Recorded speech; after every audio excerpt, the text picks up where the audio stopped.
विष्णुं शशिवर्णं चतुर्भुजं प्रसन्नवदनं ध्यायेत् सर्वविघ्नोपशान्तये। सरस्वती नमस्तुभ्यं वरदे कामरूपिणी विद्यारम्भं करिष्यामि सिद्धिर्भवतु मे सदा। गुरुर्देवो महेश्वरः गुरुसाक्षात् परब्रह्म तस्मै श्रीगुरवे नमः। आलयं करुणालयं नमामि भगवत्पादं शङ्करं लोकशङ्करं शङ्करं शङ्कराचार्यं केशवं पादरायणं सूत्रभाष्यकृतो वन्दे भगवन्तौ पुनः पुनः ईश्वर गुरुरात्मेति मूर्तिभेदविभागिने व्योमवत्याप्तदेवाय दक्षिणामूर्तये नमः। सदाशिवसमारम्भां शङ्कराचार्यमध्यमाम् अस्मदाचार्यपर्यन्तां वन्दे गुरुपरम्परां। विश्वकर्ममध्यमाम् अस्मदाचार्यपर्यन्तां वन्दे गुरुपरम्परां। ॐ ज्योतिर्मयं शान्तमयं प्रदेशं विश्वात्महं विश्वजिदन्निरीशम् अद्यन्यशून्यं सकलैकनाथं श्रीविश्वकर्माणमहं नमामि।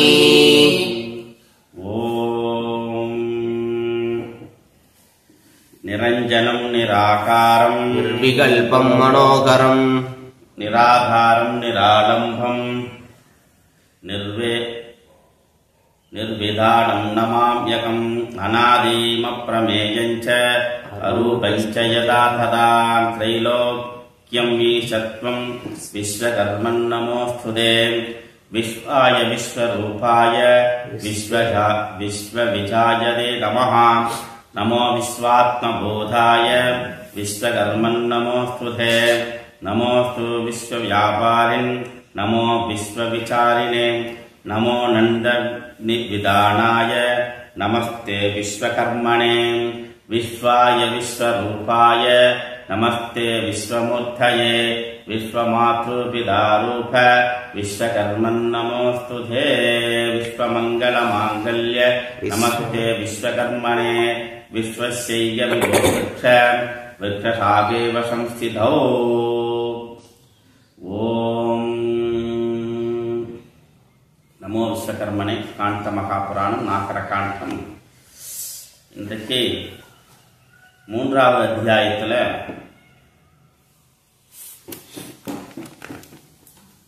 நேற்றுக்கு பார்த்தோம். அனைத்து புராணங்களுமே அந்த பரமேஸ்வரனுடைய அங்கங்களாக இருக்கிறது, விளங்குகிறது அப்படின்றத பார்த்துட்டோம். அடுத்தது யஜ்ஞ கர்மாணி குருகிமே பரமேஸ்வரர். முருகப்பெருமான் யஜ்ஞ கர்மத்தினுடைய சுரூபங்களை எல்லாம் சொல்லுங்க அப்படின்னு கேட்கும் பொழுது இவை அனைத்துமே கர்ம ஏவ யஜ்ஞம் யஜ்ஞம் ஏவ கர்ம. அப்ப செய்யக்கூடிய அனைத்து செயல்களுமே யஜ்ஞமாக சொல்லப்படுகிறது. அப்ப இறைவனே இங்கு ஹோமமாக அக்னியாக ஹோம திரவியங்களாக ஆகுதியாக இருக்கிறார். செய்யக்கூடிய கோதாவாக எல்லாமாகவே அவர் இருக்கிறார். அப்ப சர்வ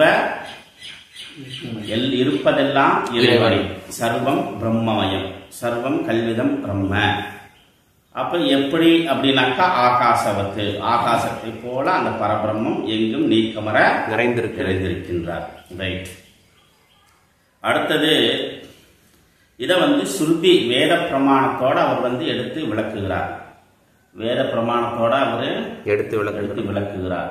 அப்ப வேத பிரமாணங்களோடு எடுத்து விளக்கும் பொழுது இங்க புருஷ சூக்தத்தின் அடிப்படையில் அப்ப என்ன பண்றாரு, இங்க பரமேஸ்வரன் வேதோக்தமான விஷயங்களோடு ஆதாரங்களோடு அந்த சாட்சாத் விராட் விஸ்வகர்ம பரபிரம்மத்தினுடைய சொரூபத்தன்மையும் விராட் தன்மையும் விசேஷமான விஷயங்களையும் சாமானியமான விஷயங்களையும் எடுத்து இங்க பேசுகிறார். அப்போ சர்வஜத்வம் சர்வ காரணத்துவம். அப்போ இங்க சர்வவித்து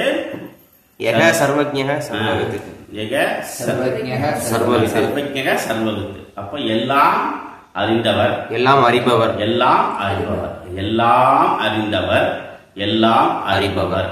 எப்படி அப்படின்னாக்கா இந்த உடலில் இருக்கக்கூடிய அனைத்து முழுவதையும் நான் அறிகிறேன். விசேஷமாக கண் பார்ப்பதையும் நான் பார்க்கிறேன். கண் பார்ப்பதை நான் பார்க்கிறேன். மனசுல பார்க்கறதையெல்லாம் நானு பார்க்கிறேன். புரியுதா? இப்ப உடல் முழுவதையும் நான் சர்வ வியாபகத்தோடு இருக்கக்கூடிய நான் இந்த உடலில் இருக்கக்கூடிய அனைத்து விடயங்களையும் என்னால் பார்க்க முடிகிறது, உணர முடிகிறது. இந்த உடலில் இருக்கக்கூடிய அனைத்து விஷயத்தையும் என்னால உணர முடியுது. அட் த சேம் டைம் மனதில் எழக்கூடிய அந்த விருத்திகளையும் எண்ணங்களையும் நான் மட்டுமே அதை பார்க்கிறேன், அறிய முடிகிறது. வேற யாரும் பார்க்க முடியாது. உடல்ல புண்ணாயிடுச்சு அப்படின்னாக்கா அந்த புண்ணுடைய வலி எனக்கு தெரியும், புண்ணு மட்டும் அவங்களுக்கு தெரியும், புண்ணு மட்டும் அவங்களுக்கு தெரியும், ஆனா வலி எனக்கு மட்டும்தான் தெரியும். அப்போ உடலில் எழக்கூடிய அந்த மனதில் எழக்கூடிய விருத்திகள் எல்லாமே எனக்கு மட்டும்தான் தெரியும், வேற யாருக்கும் தெரியாது. அப்ப இந்த உடலை பொறுத்த மட்டில் நான் எல்லாம் அறிபவராக இருக்கிறேன், அப்புறம் அறிந்தவராகவும் இருக்கிறேன். எப்போ எல்லாம் அறிந்தவர் அனைத்தையும் அறிபவர். So it is very important. அப்போ பரமாத்மா இந்த பிரபஞ்சம் முழுவதும் அனைத்தையும் அறிந்தவராகவும் இருக்கிறார், அறிபவராகவும் இருக்கிறார். அப்போ ஒரு சில நேரத்தில் நமக்கு தெரியல இந்த உடல் என்னமோ நடந்துருச்சு அப்படின்னாக்கா, தெரியாமல் எல்லாமே தெரிகிறது. வயிற்று வலி, தலைவலி, கால் வலி, கை வலி. அப்போ என்ன பண்ணுறோம், ஒரு டாக்டர்கிட்ட போய் கேட்குறோம், இந்த மாதிரி உடம்பெல்லாம் வலிக்குது, அதுக்கு ஒரு அவசரத்தை கொடுக்குறாரு. அது இதை சாப்பிட்டா அது நிவர்த்தி ஆகும் அப்படின்னாக்கா அவருக்கு தெரிஞ்சா கொடுக்குறாரு. எப்படி இருக்குன்னு அவருக்கு தெரியுமா என்ன? நீ சொல்வதை வைத்து அனுமானம் பண்றாரு. அனுமானம் பண்ணி ஓ இதனால இது இப்படி வரலாம் அப்படி. இதெல்லாம் எங்க போய் அவர் கலெக்ட் பண்ணாரு? அவர் படிச்சுக்கிறாரு. எங்க போய் படிச்சாரு? யாருக்கிட்ட படிச்சாரு? இது அவருக்கு எப்படி தெரியும்? எங்க படிச்ச புத்தகத்தில் எப்படி தெரியும்? இதெல்லாம் அனுபவத்தினுடைய கூறுகளை வைத்து அது ஒரு சிலபஸ் கிரியேட் பண்றாங்க. ஒவ்வொருத்திட்டையும் என்ன பண்றாங்க, அவனுக்கு இந்த மாதிரி வழி வரும்பொழுது என்ன பண்றாங்க, ஓ இப்படி வருதா, அவனுக்கு இந்த மாதிரி சிம்டம்ஸா அப்படின்னா அதை நோட்ஸ் எடுத்து என்ன பண்றாங்க, அதையே சிலபஸ் ஆக்குறாங்க. ஓ இந்த மாதிரி வந்தா இதுதான் இருக்கணும், இந்த இதுவாக இருக்கும் அப்படின்னு. அப்ப ஆதியில் எங்கிருந்து வருது? எல்லாமே அனுபவத்தினுடைய அறிவாகவே அது எல்லாமே அப்படிதான். எல்லா இன்ஜினியரிங் எல்லாமே அப்படிதான் வருது. அப்ப என்ன அப்படின்னா இங்க அப்ப சர்வ சாட்சிபூத சுரூபமாக சைத்தன்ய சுரூபமாக விளங்குகிறார். அப்ப சைத்தன்யம் அப்படின்னா என்ன? அறிவு. அப்ப இந்த உடல் முழுவதும் உணர்வு மயமாக அறிவு மயமாக வியாபித்திருக்கிறேன். அப்புறம் மனதில் எழக்கூடிய அனைத்து விருத்திகளுக்கும் நான் சாட்சி சுரூபமாகவே இருக்கிறேன். அப்ப சாட்சியாகவும் இருக்கிறேன், அனைத்தையும் அறிந்தவராகவும் இருக்கிறேன். அப்ப அந்த சைத்தன்யம், இந்த ஜீவன் செய்யக்கூடிய அனைத்து சேஷ்டைகளும் ஆத்மாவுக்கு நல்லா தெரியும். ஆத்மாவுக்கு தான் எனக்கு நல்லா தெரியும். நீ யாரு, எப்படிப்பட்ட ஆசாமி, நீ எந்த நேரத்தில் என்ன பண்ணுவ அப்படிங்கிறது எல்லாமே தெரியும். தெரியாம இருக்காது. நான் எப்படிப்பட்டவன் அப்படிங்கிறது எனக்கு நல்லா தெரியும். வெளியில நல்லவனா இருந்தாலும் உள்ள உதாகரமான ஆசாமியா இருப்பார். வெளியில ஹீரோ, உள்ள வில்லன், அப்படியெல்லாம் ரோல் பிளேயிங். புரியுதா? அந்த பிளேயிங்ல நடக்கத்தான் செய்யும், இதெல்லாம் இருக்கத்தான் செய்யும். அப்போ இடம் பொருள் ஏவல் தகுந்த மாதிரி மாத்திப்பாரு. உள்ள இல்லாம இருக்காது யாருக்கும். எல்லாமே இருக்கும், எல்லாமே நடக்கும், இல்லாம இருக்காது. எல்லாமே எல்லா மனிதர்களுக்கும் இருக்கும். விலங்குகளுக்கே இருக்கும்போது மனிதனை பத்தி என்ன சொல்றது? அதனாலதான் அது கொஞ்சம் மேல் கொடுத்து அப்படியே காணிச்சு கொடுத்தீங்கன்னாக்கா அப்படியே ஆகான்னு கொஞ்சம் அதை மேல பண்ணா அப்புறம் ரெண்டு வீசுதான் செய்யும். அதுக்கும் கோபம் வரத்தான் செய்யும். அதுக்கும் சாதாரண எறும்பும் கூட அது டிஸ்டர்ப் பண்ணிட்டே இருந்து வச்சுக்குவேன், அது கூட சீரும். எறும்பும் கூட சீரும். அதுக்கும் அது எது வரைக்கும் தான் பொறுமையா இருக்கும். ஆபீஸ் போனா பசுவா இருப்பாரு, வீட்டுல வந்தா புளியா. ஆமா, அதுவும் அதே மாதிரிதான். இந்த பிரபஞ்சமுமே ஒரு காலகட்டம் வரைக்கும் என்னென்ன பொறுமை இருக்கு. அதனாலதான் பூமி மாதா பொறுமையிலும் பொறுமை. அது இது வரைக்கும் முடிஞ்ச வரைக்கும் தானே இருக்க முடியும். ஒரு மனுஷன் எது வரைக்கும் தான் இருக்க முடியும். அப்புறம் என்ன ஆகும், தபால்னு வெடிக்கத்தான் செய்யும். அந்த மாதிரி வெடிச்சாதான் அப்புறம் வயநாடு மாதிரி வராது. சோ இங்க பகவான், இங்க பரமேஸ்வரன் அப்ப புருஷ சூக்தத்தோடு அவர் செய்யக்கூடிய அனைத்து காரியங்களுமே இங்க யஜ்யம் என்று சொல்லப்பட்டது. அவரால் படைக்கப்பட்டது, அவரால் எடுக்கப்படுகிறது. யாரும் அங்க பேரம் பேசவே முடியாது. காலம் வந்தால் காலத்துல எல்லாம் இது நடந்து கொண்டேதான் இருக்கும். இது யாராலையும் நிறுத்தவே முடியாது. ஈவன் ஈஸ்வரனே வந்தாலும் கூட அந்த சுழற்சியை நாம என்ன, இது நியதி, அது ஈஸ்வரனே செய்யப்பட்ட நியதி. அந்த நியதியிலிருந்து யாரும் மீற முடியாது. இதுதான். அப்ப என்னக்கா அப்படி நியதியை மீறினா என்ன ஆகும்? எல்லாமே கொலாப்ஸ் ஆகும். எதுவுமே சாஸ்வதமா எதுவுமே இருக்காது, எல்லாம் போயிடும். அப்ப அவரே போயிடுச்சுன்னா என்ன பண்ண முடியும்? ஒன்றும் பண்ண முடியாது. 9ஆம் நாள் போர், 10ஆம் நாள் போர் எல்லாம் முடிஞ்சுது. அப்ப நைட்டு என்ன பண்றான்? மீறுறாங்க. எல்லாமே போருடைய விதிகளை எல்லாம் மீறி என்ன பண்றாங்க? நைட்ல போய் இரவெல்லாம் போர் செய்யறாங்க. அப்ப விதி மாற என்ன ஆகுது? அவங்களும் அப்ப என்ன ஆகுது? நைட்ல இவங்க போர் பண்ணும் பொழுது அவர்களும் பண்ணிதான் ஆகணும். அப்ப என்ன ஆகுது?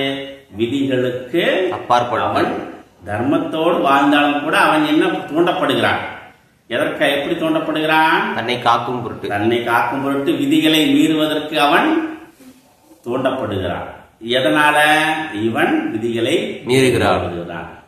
இப்ப லஞ்சம் வாங்குவது குற்றம், அதுதான் எல்லாத்துக்கும் தெரியும். லஞ்சம் வாங்குறது குற்றம் எல்லாத்துக்கும் தான் தெரியும்.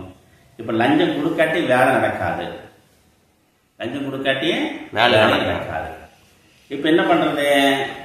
இப்ப லஞ்சம் என்பது என்ன ஆகுது? உத்தமமான காரியம் ஆயிடுச்சு. நீ வாங்கல அப்படின்னாலும் நீ வாங்குவதற்கு உண்டான சூழலை உருவாக்கத்தான் செய்வார்கள். நடக்கும். நீ நல்லவனாக இருந்தாலும் கூட என்ன பண்ணுவாங்கனாக்கா, பிரியத்துல கொடுக்கறோம் வா, அப்ப பிரியத்துல நீ வாங்குவ, அப்புறம் அதுவே சுவாபாவிகமா ஆயிரம் மேலிடத்துல பிரஷர் வாங்கி ஹெட் ஆபீஸ்க்கு அனுப்புங்க அப்படின்னு. அதுல தப்பு முடியாது. அப்ப இதெல்லாம் நடைமுறையில் இது நான் அந்த சூழ்நிலைக்கு நான் ஆட்பட்டு தான் தீர்வு. நிறைய நடக்கிறோம். அதனால இங்க நீ செய்யக்கூடிய எந்த காரியமும் ஒண்ணு நாம் அந்த சூழ்நிலைக்கு ஆட்படுத்தப்படுவோம். எப்போ அதர்மம் வந்து விதிகளை மீறிச்சோ அப்ப தர்மம் என்ன பண்ணும்? அதுவும் மாறத்தான் செய்யும். என்னதான் நீ தர்மத்தோட நீ இருந்தாலும் கூட இப்ப நீ வந்து லெப்ட் சைடு போகணும், இதுதான் விதி உனக்கு. ரோட்ல இதான் ரூல், நம்ம டிராபிக் ரூல். அப்ப லெப்ட் சைடு தான் போகணுங்கிறது உனக்கு வகுக்கப்பட்ட ரூல். சப்போஸ் ஆப்போசிட்ல என்ன பண்றான்? வர வண்டி ரைட் ஏறி வருது பஸ், நீ 2 வீலர்ல போற, நீ லெப்ட் சைடு தான் போகணும். நீ நேரா போவியா? பஸ் அப்படி ஏறி வர்றான், ரைட் சைடு ஏறி வர்றான், அப்படி என்ன பண்ணுவ? என்ன பண்ண முடியும்? அப்ப நானும் அந்த நேரத்தில் என்ன பண்றோம்? வயலேட் பண்ணிதான் ஆகணும். அப்ப வயலேட் பண்ணிதான் ஆகணும். அப்போ தர்மத்தோடு நான் வாழக்கூடியவன், தர்மத்தோடு நான் சரியாதான் போறேன், தர்மத்தோடு வாழ்றேன். ஆப்போசிட்ல வர்றது அதர்மத்துல வரும் பொழுது நான் என்ன பண்ண வேண்டியதா இருக்குது? நானும் அந்த விதியை மீற வேண்டிய சூழ்நிலைக்கு நான் ஆளாக்கப்படுகிறேன். அப்படி இல்லை, நான் நீதி நேர்மை நியாயவான் நேரம் போக அப்படின்னா என்ன ஆகும்? ஆகும். அப்ப என்ன அந்த இடத்துலதான் இதுதான் பகவான் கீதையில சொல்லக்கூடிய விஷயம். இது என்னன்னா தப்பா சொல்லப்படுறது.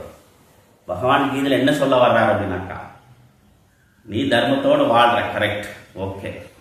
ஆப்போசிட்ல வர்ற தர்மத்தோட வரலையே, அப்ப நீ என்ன பண்ணணும்? இதுதான் பகவத்கீதை. இது புரியாம பகவத்கீதைக்கு பகவான் வந்து எல்லாம் கொண்டுட்டாரு பண்ணிட்டாரு அப்படின்னா அப்ப என்ன பண்றாரு பகவான்? இங்க நீ அப்ப ஆப்போசிட்ல அந்த மாதிரி பஸ் வருதுன்னா நீ என்ன பண்ற? நீ பேரங்க எடுத்துட்டு போடா அப்படிங்கிறாரு. அவ்வளவுதான். புரிஞ்சது இல்ல? நீயே எடுத்து தூர்வலவானத்தான நீ பண்ணோம். இல்ல நான் தர்மத்தோட தான் வாழுவேன். தர்மம் எப்படி? நான் தர்மத்திலிருந்து பிறள மாட்டேன், நான் தர்மத்தோட தான் வாழுவேன், நான் தர்மத்திலிருந்து பிறள மாட்டேன். அப்ப என்ன பண்றாரு பகவான்? இவனை வச்சுக்கிட்டு ஒபேம் பண்ண மாட்டான். நீ ஓவர்டேக் எடுத்து போனாலும் போக மாட்டேங்கிறாரு. நான் தர்மத்துல இந்த ரூல், எனக்கு ரூல் இப்படித்தான் போகணும், நான் இருந்து நான் மீற மாட்டேன். இவர் ரூலும் மீற மாட்டேங்கிறாரு. அப்ப என்ன பண்றாரு? சரி ரைட்டு, நீ 2 வீலர் கொண்டா இந்த பீரங்கி தர்றேன், போ, வேலை முடிஞ்சதா இப்போ? அப்போ என்ன ஆகுது? தர்மத்தோடு வாழ்வனுக்கு சப்போர்ட் பண்றாரு பகவான். எப்படி சப்போர்ட் பண்றாரு? வாங்கிட்டு எப்படி பீரங்கி கொடுத்தாரோ அந்த மாதிரி. அப்ப நீ யாரப்போ? யாரும் ஒண்ணும் பண்ண முடியாது. புரியுது இல்ல? அப்போ இங்க என்னன்னாக்கா ஒரு ரூல், நீ லெஃப்ட் சைடு போகணுங்கிற ரூல். அப்போ வர்றவன் ஆப்போசிட்ல வர்றவன் அவன் ஒபே பண்றான் ரூலை, அவன் மீறி வர்றான். அப்ப ரைட் சைடு ஏறி வரும்போது நம்ம நேராக போனோம்னா என்ன ஆகும்? ஆக்சிடென்ட் ஆகும், இழப்பு நமக்கு தான். அவன் பெரிய வண்டி. அப்ப நாம இந்த நேரத்தில் என்ன பண்ணோம்? ஒதுங்கி போகணும். இடம் இல்லை, அந்த பக்கம் பள்ளம், இந்த பக்கம் இன்னொரு வண்டி வருது. அப்ப என்னதான் பண்றது? தர்மத்தோட வாழ்றதுக்கு என்னதான் கதி? அப்ப நமக்கு என்ன ஆகுது? பார்க்கும் பொழுது தர்மத்தோட வாழ்ந்தா பிரயோஜனம் இல்லை அப்படிங்கிற ஒரு நியதியை நாமளே உருவாக்க வேண்டிய சூழ்நிலை வந்துடுது. இப்ப என்னதான் பண்றது? அப்ப என்ன? தர்மோ ரட்சதி ரக்ஷதா. அப்ப தர்மத்தோடு வாழக்கூடிய தர்ம வழியில அவன் வாழ வைக்க வேண்டும் அப்படின்னாக்கா அப்ப என்ன பண்ணார்? அப்ப பகவான் வந்து அப்ப அதுக்குண்டான சூழ்நிலைகளை உருவாக்கி அவருக்கு என்ன இருந்தா, இப்ப ஆப்போசிட்ல வரவனுக்கு ஒன்றும் பண்ண முடியல அப்படின்னாக்கா அதர்மத்தோடு வரக்கூடிய ஒன்றும் பண்ணலாம். இப்ப தர்மத்தோடு வரவனுக்கு ஒரு ஆற்றலை, எனர்ஜியை, அறிவை கொடுப்பார். அப்ப என்ன ஆகுனாக்கா, அப்போ நீ மீறிங்க போனீனாக்கா வண்டி துவம்சம் பண்ணிட்டு நீ வாட்டு போயிட்டே இருக்கலாம்.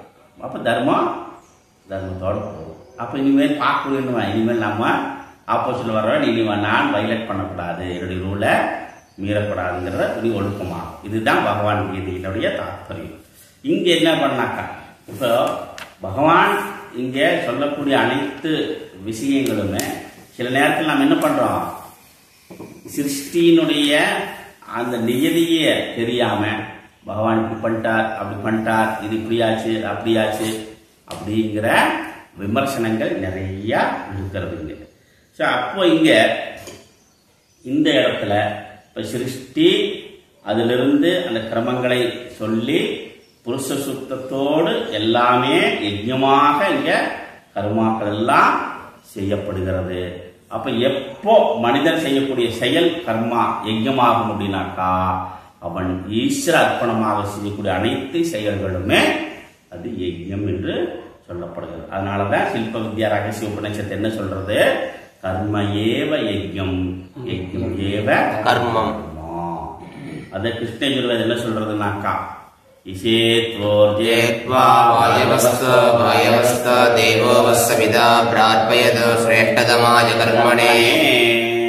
சிரேஷ்டதமாய கர்மணே, உத்கிருஷ்டமானது, ரொம்ப சிரேஷ்டமானது, சிரேஷ்டதமாய கர்மனேன்னு சொல்றது. இந்த கர்மா ரொம்ப சிரேஷ்டமானது. எப்போ அப்படின்னாக்கா யஜ்ஞமாக.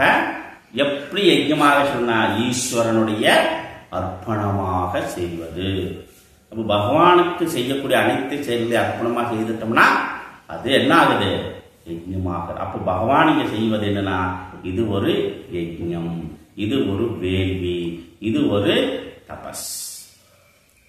இப்படி சொல்லிட்டு வந்துட்டு அப்ப என்ன புருஷ சுத்தத்தோடு இந்த சிருஷ்டிய அதனுடைய பிரபாவத்தை எல்லாம் சொல்றார். விஸ்வகர்ம பிரபாவத்தை புருஷ சுத்தத்தோடு சொல்லி அதுல என்ன பண்ணாரு? அனைத்து படைப்புகளும் சொல்லப்படுகிறது. அதுல இந்த சாதுர்வண்யம் மயா சிருஷ்டம் அப்படின்னு சொல்றாருல்ல, சாதுர்வண்யம் மயா சிருஷ்டம், 4 வர்ணங்களையும் நான் படைத்தேன், என்னால் படைக்கப்பட்டது.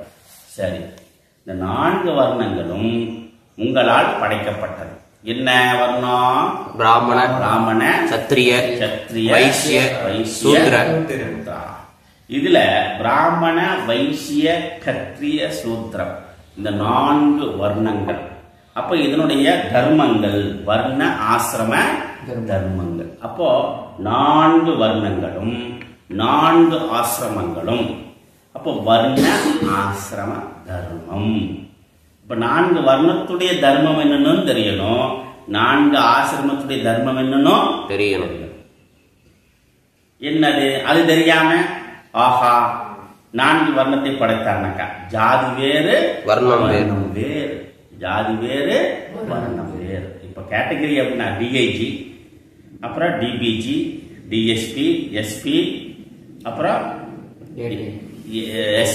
எஸ்ஐ, அதுக்கப்புறம் இன்ஸ்பெக்டர், கான்ஸ்டபிள், அப்புறம் கான்ஸ்டபிள், பிசி, ஏட்டையா, பிசி. அப்ப இவ்வளவு கேட்டகரி இருக்குது இல்லையா? காக்கி சட்டை போட்ட இதுலயே இவ்வளவு கேட்டகரிஸ் இருக்கிறது. காக்கி சட்டை போட்ட எல்லாரும் ஒண்ணுதானே? அது அவ்வளோ கேட்டகரி வைக்கணும்னாக்கா வை எல்லாம் ஒரே டிபார்ட்மெண்ட் தானே. போலீஸ் டிபார்ட்மெண்ட், அந்த போலீஸ் டிபார்ட்மெண்ட்ல இத்தனை வேறுபாடு இருக்கு.